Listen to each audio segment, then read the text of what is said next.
Okay, so in my hands right now is an RTX 4090.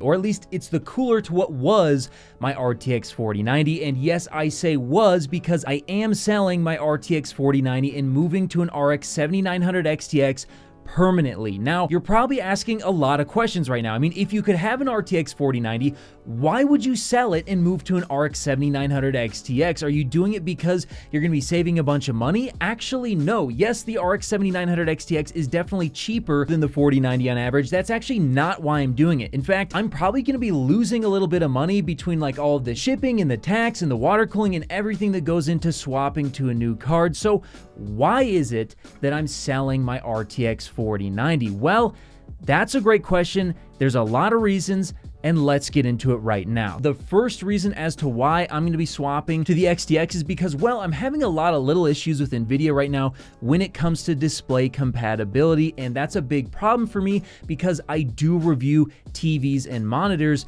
for part of my job. And it's not just little annoyances either. In fact, there's some times that I've had where I plug in a display to my computer to try and review it, and like my whole entire computer would completely freeze up when I was using an Nvidia graphics card. Now, the second reason as to why I'm going to be swapping to the XTX is, well, the XTX has DisplayPort 2.1. Yes, DisplayPort 2.1 does have more bandwidth than HDMI 2.1, and especially DisplayPort 1.4, which is what we get on the RTX 4090, which, by the way, is absolutely ridiculous that Nvidia is selling the RTX 4090, a premium graphics card with ancient DisplayPort 1.4 connectors, but honestly, that's besides the point. The real reason as to why this is really beneficial to me is that if I'm trying to go ahead and review multiple displays at once, or honestly even one display at once, I don't have to unplug my main display to plug it into my computer. Now, with a lot of monitors, that's typically not an issue because they will use display stream compression, so you can use DisplayPort 1.4 with high resolution, high refresh rate monitors.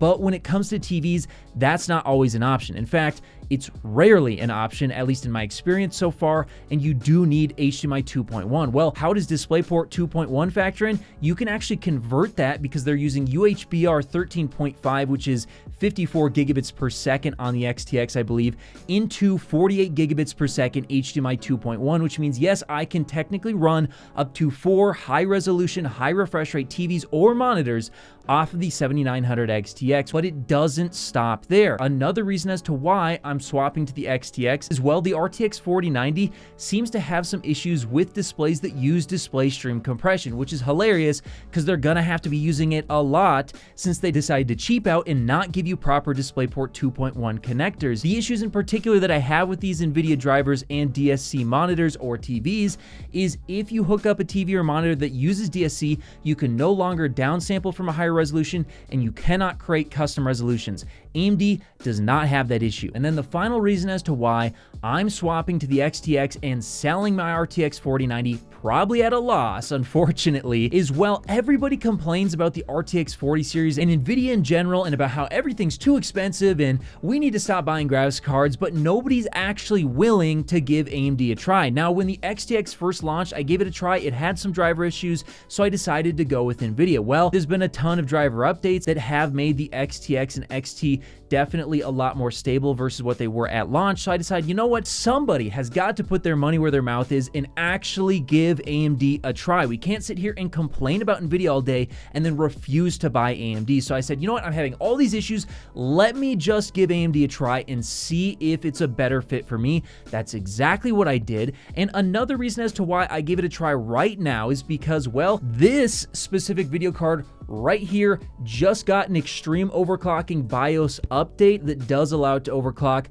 much, much higher, and in theory should allow it to close the gap significantly between the 7900 XTX and the RTX 4090. So I said, you know what? It just seems like now is the time. Let's give it a try. Hopefully their drivers are better. Hopefully I can overclock this thing, and we'll see how close I can get to the 4090 and whether or not it's truly worth picking this up instead of a 4090. So I did just that. Now, in terms of my overclock, what I will tell you guys, I'm not going to go into huge details, but the boost speed, I believe, for the 7900 XTX is technically only guaranteed at around 2.5 gigahertz. Now, it might boost higher than that, but that's what they guarantee. Now, I was able to get mine to boost as high as 3.3 gigahertz in game. So that is a significant performance upgrade, and it does show, it does scale fairly well, at least in my experience. And of course, I also overclocked the memory and did everything that you would want to do with this graphics card. So what did that overclocking net me? Well, let's go ahead and take a look. First, starting off with some synthetics and Time Spy, I actually got here shockingly a higher score than my RTX 4090. Now, I do want to let you guys know my 4090 was at stock, and this is versus an overclocked 7900 XTX. So no, it's not necessarily a fair comparison. However, I do have my reasons for it.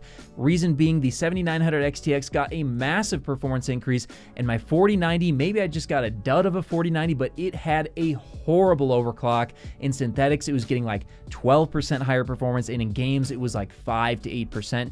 It wasn't worth doing. It just caused a ton of coil whine, it caused a ton of extra power draw, and gave me basically almost nothing for all my effort. With that being said, I'm still impressed to see I was able to actually beat my 4090 with a score of 35,139 on the XTX and 34,933 on the 4090. Now, Time Spy Extreme, it's a higher resolution version of the test, and this is going to favor Nvidia's architecture a little bit more, and it does pull ahead at around 2% faster in this test, I believe, where the 4090 got 18,115 versus the 17,729 that I got on my 7900 XTX. But what about games? I mean, everybody knows games are way more important. And guys, I'm not going to be picking games that favor AMD or Nvidia. In fact, it just so happens that some of the games that I chose probably technically favor Nvidia, but it's just because I'm benchmarking the games that I'm currently playing right now, as that's what matters to me. So that's what I did. First, starting off with Fortnite,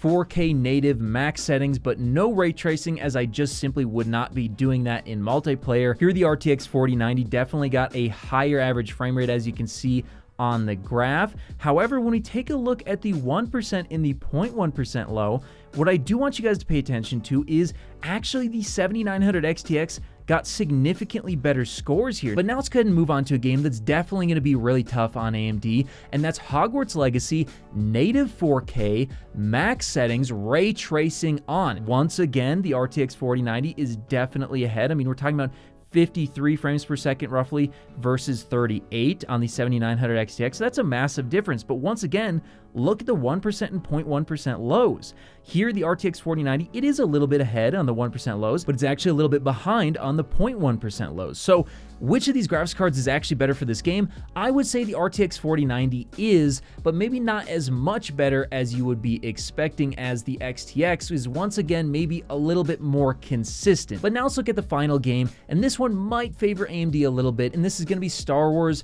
Jedi Survivor. Now here we can see once again the RTX 4090 on average is a little bit faster than an overclocked XTX. However, again, the 1% and 0.1% lows are actually fairly similar. If we go ahead and we take a look at the average here, guys, yeah, the average frame rate of the RTX 4090 is definitely higher, 69 versus 55.1. That's 25% higher. That is significantly more performance on the RTX 4090.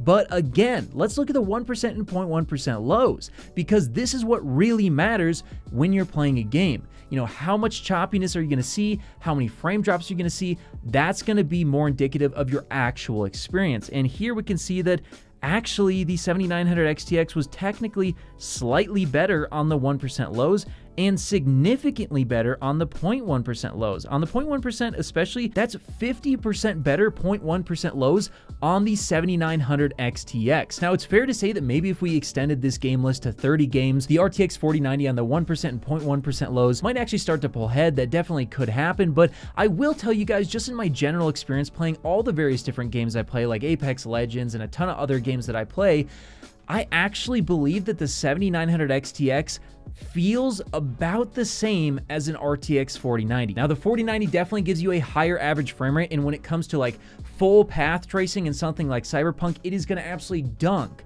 on the 7900 XTX. However, if you're just doing some light ray tracing, maybe just shadows or reflections, or maybe just global illumination, it's really not too much of a difference. It's only way faster once you start to do a lot of ray tracing. And to be honest with you guys, my experience with ray tracing using a 4090 for a long time is that there definitely are a few games out there like Cyberpunk where it makes a huge difference. But for the vast majority of games I've played, it only makes a little bit of a difference. And whether you're playing on AMD or Nvidia, it kind of runs bad on both. Like the frame timing, I definitely noticed on the RTX 4090, a lot of games with the ray tracing, you enable it and then all of a sudden you're getting a lot more stutters. It's just not a great experience, and I feel like we're just not quite ready for full ray tracing. It's like we're almost there, but just not quite yet. Now, when it comes to work, honestly, if you put them both in front of me and told me to go between the two machines, for the stuff that I do, photo editing, video editing, that sort of stuff, there's really not much of a difference. Also with stability, I found that both were essentially identical at this point in time. Now, is the 7900 XTX a better graphics card than the RTX 4090?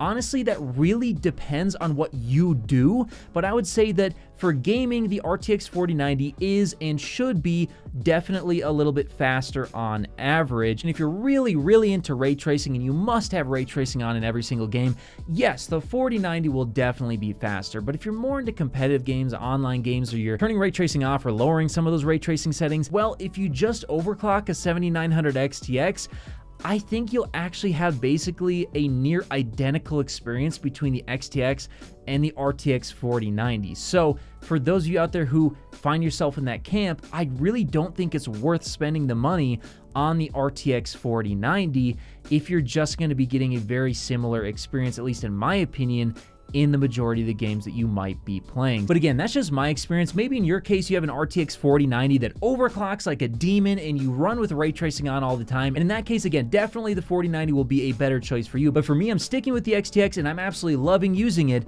in my main system right now.